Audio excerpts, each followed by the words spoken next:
తప్పిపోయిన కుమారుడు తండ్రి దగ్గరికి వచ్చినప్పుడు తండ్రి శిక్షించాలి, దండించాలి.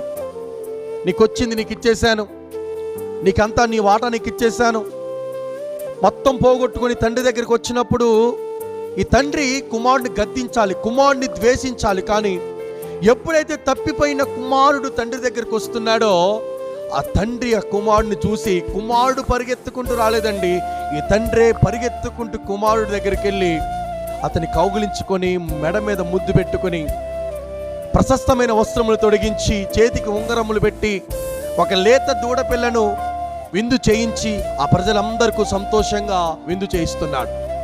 ఎందుకు ఈ మాట చెప్తున్నాను అంటే, క్రైస్తవ బిడ్డలారా, ఈరోజు మనం కూడా మన ఆత్మీయ జీవితంలో ఎన్నోసార్లు తప్పిపోతూ ఉంటాం.